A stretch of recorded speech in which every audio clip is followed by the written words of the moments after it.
ಕ್ರಿಸ್ತನನ್ನು ಪ್ರತಿಫಲಿಸುವಂತೆ ನಿಮ್ಮ ಆತ್ಮಗಳನ್ನು ವಾಕ್ಯದಲ್ಲಿ ಬಲಪಡಿಸುವ ಅನುದಿನದ ಧ್ಯಾನ. ಇಂದಿನ ಧ್ಯಾನದ ಶೀರ್ಷಿಕೆ ಅಬೀಗೈಲಳ ಪ್ರಭಾವವು ಅನಾಹುತವನ್ನು ತಪ್ಪಿಸಿತ್ತು. ಈ ದಿನದ ದೇವರ ವಾಕ್ಯ. ಆಗ ದಾವೀದನು ಅಬೀಗೈಲಳಿಗೆ, ಈ ಹೊತ್ತು ನನ್ನನ್ನು ಎದುರುಗೊಳ್ಳುವುದಕ್ಕಾಗಿ ನಿನ್ನನ್ನು ಕಳುಹಿಸಿದ ಇಸ್ರಾಯೇಲ್ ದೇವರಾದ ಯೆಹೋವನಿಗೆ ಸ್ತೋತ್ರವಾಗಲಿ.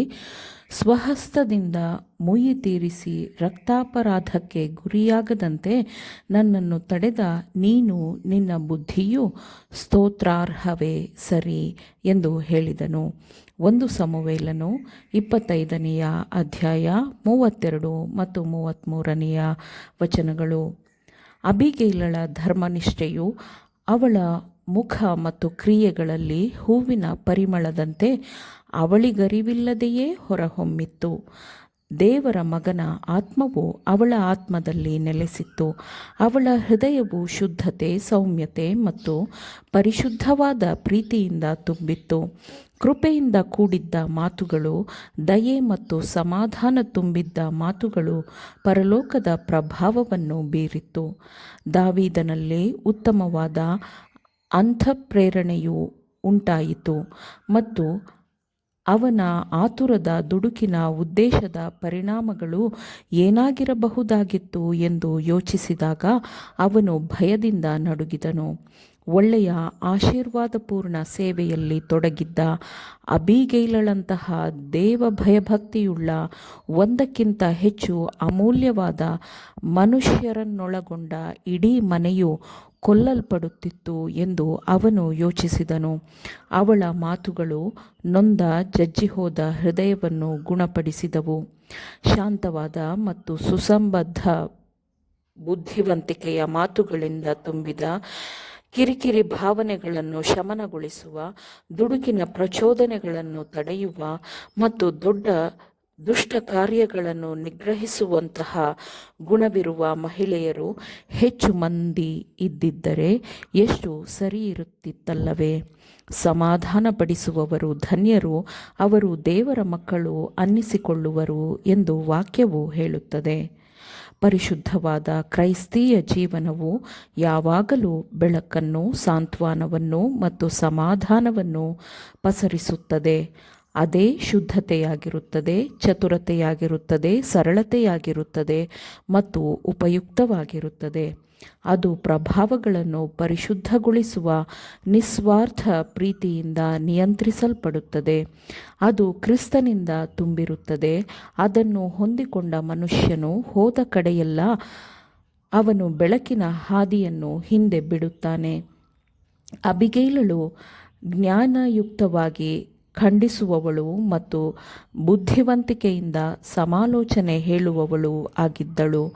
ದಾವೀದನ ಕೋಪೋದ್ರೇಕವು ಅವಳು ಬೀರಿದ ಪ್ರಭಾವ ಮತ್ತು ಯೋಚನೆಗಳಿಂದ ಸತ್ತು ಹೋದವು. ತಾನು ಅವಿವೇಕದ ಮಾರ್ಗವನ್ನು ತುಳಿದು ಬಿಡುತ್ತಿದ್ದೆ ಎಂದು, ತನ್ನ ಸ್ವಂತ ಆತ್ಮದ ಮೇಲಿನ ನಿಯಂತ್ರಣವನ್ನು ತಾನು ಕಳೆದುಕೊಂಡಿದ್ದೆ ಎಂದು ದಾವೀದನಿಗೆ ಮನವರಿಕೆಯಾಯಿತು. ಅವನು ಹೃದಯವನ್ನು ತಗ್ಗಿಸಿಕೊಂಡು ತನಗೆ ಬಂದ ಖಂಡನೆಯನ್ನು ಸ್ವೀಕರಿಸಿದನು.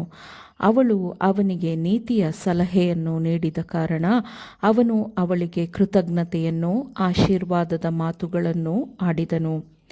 ತಮಗೆ ಒಬ್ಬರು ಗದರಿಕೆ ಅಥವಾ ಸಲಹೆಯನ್ನು ನೀಡಿದಾಗ ತಾಳ್ಮೆ ಕಳೆದುಕೊಳ್ಳದೆ ಗದರಿಕೆಯನ್ನು ಸ್ವೀಕರಿಸಿದರೆ ಅದು ಪ್ರಶಂಸನೀಯವಾದದ್ದು ಎಂದು ಭಾವಿಸುವವರು ಅನೇಕರಿದ್ದಾರೆ. ಆದರೆ ಕೃತಜ್ಞತೆಯ ಹೃದಯದಿಂದ ಖಂಡನೆಯನ್ನು ಸ್ವೀಕರಿಸಿ ದುಷ್ಟ ಕಾರ್ಯವನ್ನು ಮಾಡುವುದರಿಂದ ತಪ್ಪಿಸಿದವರನ್ನು ಆಶೀರ್ವದಿಸುವುದು, ಅವರಿಗೆ ಒಳ್ಳೆಯದನ್ನು ಬಯಸುವುದು. ಇಂತಹ ಮನಸ್ಥಿತಿಯುಳ್ಳವರು ಎಷ್ಟು ಕಡಿಮೆ ಜನರಿದ್ದಾರಲ್ಲವೇ? ತಾನು ಹೋದ ಕಾರ್ಯವು ಯಶಸ್ವಿಯಾಗಿದೆ ಮತ್ತು ತನ್ನ ಮನೆಯನ್ನು ಸಾವಿನಿಂದ ರಕ್ಷಿಸುವಲ್ಲಿ ತಾನು ಪ್ರಮುಖವಾದ ಪಾತ್ರವನ್ನು ವಹಿಸಿದ್ದೇನೆ ಎಂದು ಅಬೀಗೈಲಳು ಸಂತೋಷಪಟ್ಟಳು. ಮತ್ತು ಆಕೆಯ ಸಮಯೋಚಿತವಾದ ಬುದ್ಧಿವಂತಿಕೆಯ ಸಲಹೆಯ ಮೂಲಕ ತಾನು ಹಿಂಸೆ ಮತ್ತು ಸೇಡಿನ ಕೃತ್ಯಗಳನ್ನು ಮಾಡದಂತೆ ತಡೆಯಲ್ಪಟ್ಟಿದ್ದೇನೆ ಎಂದು ದಾವೀದನು ಸಂತೋಷಪಟ್ಟನು. ಈ ವಿಷಯವು ತನಗೆ ಇಸ್ರಾಯೇಲ್ಯರ ಮುಂದೆ ಅವಮಾನಕರವಾದ ವಿಷಯವಾಗಿ ಬಿಡುತ್ತಿತ್ತು ಮತ್ತು ತನಗೆ ಅಪವಾದವು ನಿತ್ಯಕ್ಕೂ ಉಳಿಯುವ ಪಶ್ಚಾತ್ತಾಪದ ಜ್ಞಾಪಕವಾಗಿರುತ್ತಿತ್ತು ಎಂದು ದಾವೀದನು ಯೋಚಿಸಿದನು, ಅರಿತುಕೊಂಡನು. ತಾನು ಮತ್ತು ತನ್ನ ಜನರು ಕೃತಜ್ಞತೆಯನ್ನು ಸಲ್ಲಿಸಲು ಇದು ಅತ್ಯಂತ ದೊಡ್ಡ ಕಾರಣವಾಗಿದೆ ಎಂದು ಅವನು ಭಾವಿಸಿದನು. ನಾಬಾಲನ ಮರಣದ ಸುದ್ದಿಯನ್ನು ದಾವೀದನು ಕೇಳಿದಾಗ, ದೇವರೇ ತನ್ನ ಪರವಾಗಿ ಪ್ರತೀಕಾರವನ್ನು ತೆಗೆದುಕೊಂಡಿದ್ದಾನೆ ಎಂದು ಅವನು ದೇವರಿಗೆ ಕೃತಜ್ಞತೆಯನ್ನು ಸ್ತೋತ್ರಗಳನ್ನು ಸಲ್ಲಿಸಿದನು. ಆಮೇನ್. ದೇವರ ವಾಕ್ಯಗಳನ್ನು ಶ್ರದ್ಧೆಯಿಂದ ಆಲಿಸುವವರು ಮಾತ್ರವೇ ಆಗಿರದೆ ಪಾಲಿಸುವವರೂ ಆಗಬೇಕೆಂದು ನಿಮ್ಮನ್ನು ಉತ್ತೇಜಿಸುತ್ತೇನೆ. ಪರಿಶುದ್ಧಾತ್ಮನ ಸಹಾಯದಿಂದ ಆಲಿಸಿದ ನಿಮ್ಮೆಲ್ಲರಿಗೂ ಧನ್ಯವಾದಗಳು. ಮತ್ತೆ ದೈನಂದಿನ ಧ್ಯಾನಕ್ಕಾಗಿ ನಾಳೆ ಸಂಧಿಸೋಣ. ಆಮೇನ್.